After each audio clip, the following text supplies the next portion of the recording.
এখন কোথায় আছে? উত্তর, সে পৃথিবীতেই আছে। কোথায় আছে? পৃথিবীতেই। কোথায় আল্লাহ পাক রেখেছেন আমরা জানি না, তো সে যে পৃথিবীতেই আছে তার প্রমাণ তামিম দারির একটা হাদিস। তামিম দারি রাদিয়াল্লাহু আনহু একটা দ্বীপের মধ্যে দাজ্জালকে বন্দী অবস্থায় দেখেছেন। দেখে নবীর কাছে এসে বলেছেন যে আমি এটা দেখেছি। নবী সাল্লাল্লাহু আলাইহি ওয়াসাল্লাম বলেছেন, আমি তোমাদেরকে যে দাজ্জাল সম্পর্কে সতর্ক করেছিলাম এটাই সেটা, সে বের হবে অচিরেই। এবং সেদিন সে বলেছিল যে এই বাইসানের খেজুর বাগানে খেজুর থাকবে না, এখন সেখানে খেজুর নাই। সে বলেছিল তাবারিয়া হ্রদে যখন পানি থাকবে না তখন আমি বের হব, এখন তাবারিয়া হ্রদে পানি নাই, সময় ক্লোজ। সে কোথা থেকে বের হবে? উত্তর, তার বের হওয়া সম্পর্কে তিনটা বর্ণনা পাওয়া যায়। এক, সে ইস্পাহান থেকে বের হবে। ইস্পাহান হচ্ছে ইরানের একটা জায়গা। কোন জায়গা? ইরানের একটা জায়গা, এবং সেখানে ইস্পাহান নামে একটা জায়গা আছে। এমন হতেই পারে যে ইরান এই জায়গাটুকু অচিরেই বা ভবিষ্যতে ইসরায়েলের অন্তর্ভুক্ত হয়ে যেতেও পারে। কেন? 1974 সালে আরব ইসরায়েল যুদ্ধের সময় কি সিরিয়ার ওই যে আপনার গোলান মালভূমি, মিশরের সিনাই উপত্যকা, এগুলো কি ইসরায়েলের অন্তর্ভুক্ত ছিল? পড়াশোনা করেছেন কিছু? এগুলো ইসরায়েলের অন্তর্ভুক্ত ছিল না, এগুলো মিশরের এবং সিরিয়ার ছিল। মাত্র 6 দিনে সে এই আরবদেরকে পরাজিত করে ওই জায়গাগুলো দখল করে ফেলেছে। মাত্র 6 দিনে। কতদিনে? মাত্র 6 দিনও টিকতে পারে না এই মুসলিমরা তার সামনে। তো দেখুন, 6 দিনে এটা করতে পেরেছে 1974 সালেই, আর এখন তো 2022 চলছে। তো ইস্পাহানের ওই জায়গা যে ওর অন্তর্ভুক্ত হয়ে যাবে না, কে গ্যারান্টি দিবে? হতেও পারে। আর আপনারা ইরান ইসরায়েলের সম্পর্ক দাকুরাল দেখেন না? দাকুরাল সম্পর্ক কে জানে? আচ্ছা, আরেকটা বর্ণনা এসেছে সে বের হবে খোরাসান থেকে। খোরাসান মূলত এই জায়গাটুকুর মধ্যেই পড়ে যায়। আরেকটা হাদিসের মধ্যে আছে শাম এবং ইরাক, ইরাক এবং শাম। শাম মানে যে প্যালেস্টাইন, লেবানন, জর্ডান, এই পুরো জায়গাটার শাম। এই অংশটুকুর মধ্য থেকে, এর মাঝখানে একটা রাস্তা থেকে দাজ্জাল মানুষের রূপে আত্মপ্রকাশ করে। তো দেখুন, সে পৃথিবীতে আসবে, 40 দিন শাসন করবে। এই 3টা জায়গার কথা এসেছে, এই 3টা জায়গার মধ্য থেকে সে বের হবে। কিভাবে হবে আল্লাহ ভালো জানে। এবং সেটা হবে মানুষের রূপে। কার রূপে?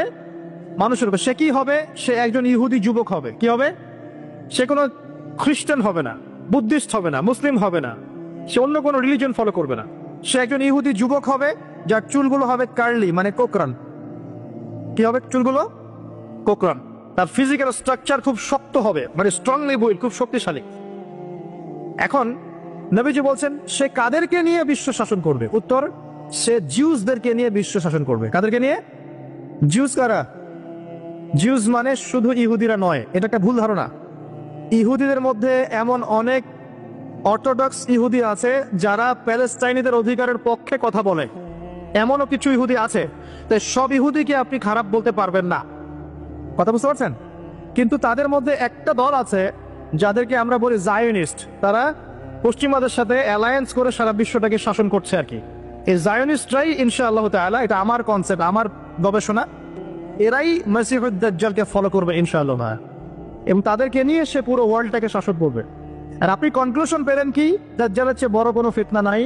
সে মানুষের রূপে এখনো বের হয় নাই, কিন্তু পৃথিবীতে আছে, বের হবে। কোন কোন জায়গা থেকে তাও বলে দিলাম। পৃথিবীতে এসে সে কি করবে? এই ম্যাসাকার করবে, এবং সে তার অনুসারীদেরকে জান্নাত দিবে, যারা ফলো করবে না ওদেরকে ধ্বংস করে ফেলবে। এবং সে কাদেরকে নিয়ে শাসন করবে এটা আপনাকে দেখিয়ে দিলাম। এখন আসেন, সে যাদেরকে নিয়ে ওয়ার্ল্ডটাকে শাসন করবে তাদের দিকে তো তাকিয়ে দেখি। আজকে থেকে 100 বছর আগে এই জায়নিস্ট বা জায়নিজমের সাথে যারা জড়িত, ইহুদিদের কি কোনো থাকার জায়গা ছিল? তারা কি প্যালেস্টাইনে ছিল? তাদের কি পরনে পোশাক ছিল?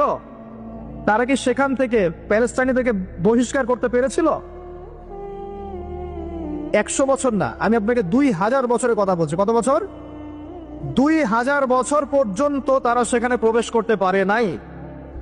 আর রাসূল সাল্লাল্লাহু আলাইহি ওয়াসাল্লামের জামানা, তারপর আবু বকর সিদ্দিক, তারপর ওমর, তারপর উসমান, তারপর আলী রাদিয়াল্লাহু আনহুম, তারপর উমাইয়াদের প্রায় 90 বছর, আব্বাসীয়দের 500 বছর, ফাতেমিদের খেলাফত, কর্ডোভার ইসলামী খেলাফত, মামলুকদের শাসন, সালাউদ্দিন আইয়ুবী রাহিমাহুল্লাহর সময়, এই মুঘলদের সময়, ওসমানীয়দের সময়, কোন সময় তারা প্যালেস্টাইনে ঢুকতে পারে নাই। 1914-এ যখন ফার্স্ট ওয়ার্ল্ড ওয়ার হয়েছে, তারপর ব্রিটেন সেখান থেকে চলে গিয়ে ওদেরকে জায়গা করে দিয়েছে। ওইখান থেকে 100 বছর হয়ে গেল তারা সেখানে আরবদের নাকের ডগায় বসে পুরো আরবদেরকে না, পুরো বিশ্বকে শাসন করছে। দাজ্জালকে আপনি দেখেননি, তার অনুসারীদেরকে আপনি দেখেন, তাদের অবস্থা এখন কি? জি, বলছি যাদের থাকার জায়গা ছিল না, খাবার ছিল না, পানি ছিল না, কোনো সার্বভৌমত্ব ছিল না, কোনো রাষ্ট্র ছিল না, তারা এখন পুরো বিশ্বের শক্তিশালী। শুধু তাই নয়, যারা মিলিটারি অ্যাফেয়ার্স সম্পর্কে জানেন, যারা পলিটিক্স করেন, যারা আপনার অর্থনীতি বোঝেন, তারা আমার কথা বুঝ